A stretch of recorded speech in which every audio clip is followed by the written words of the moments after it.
In a time when 3D platformers are either the resurrected corpses of dead franchises, or whatever this is going to be, return to the comforting warmth of the series that defined the genre, and the strangely proportioned fictional plumbers you love more than your own parents, Super Mario 3D World and Bowser's Fury. Discover one of the best Mario games you've probably never played, unless you bought a Wii U basically for this game, and experience a new game that blends some of the best stuff from classic Mario together into a new adventure, featuring the world map from Mario 3 and the character selection from US Mario 2, where you just pick Peach every time because her hover is broken,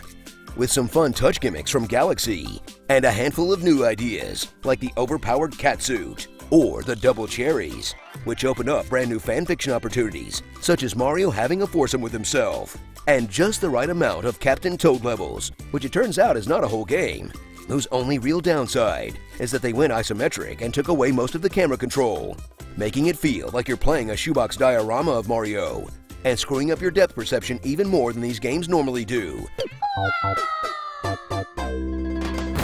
Experience the classic 8-world Mario adventure through ice, fire, and castle levels that you'll wah, and wahoo your way through on the road to freeing some fairies from Bowser for whatever reason,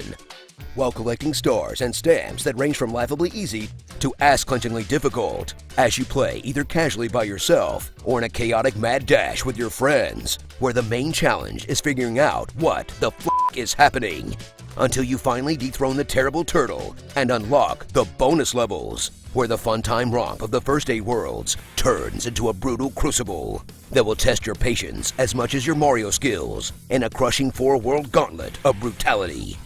See, they even got some Japanese Mario 2 in here for all you sickos out there that play Mario Maker levels designed like the traps from Saw. Once you've clawed your way through 3D World's tribute to Mario's past, get a taste of a possible Mario future with Bowser's Fury, a bizarre little add-on that turns 3D World into a giant Mario Odyssey level, in what kind of amounts to a mini Mario open-world game,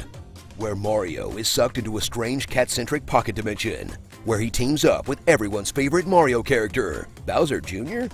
who is kind of Realm from Final Fantasy VI, to bop around the map collecting shines from random levels in a big fully 3D map,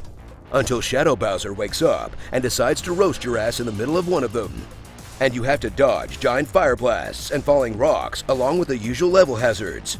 until you can shine a lighthouse at him by climbing a tower in classic open world style, or die, or he just gets bored and leaves.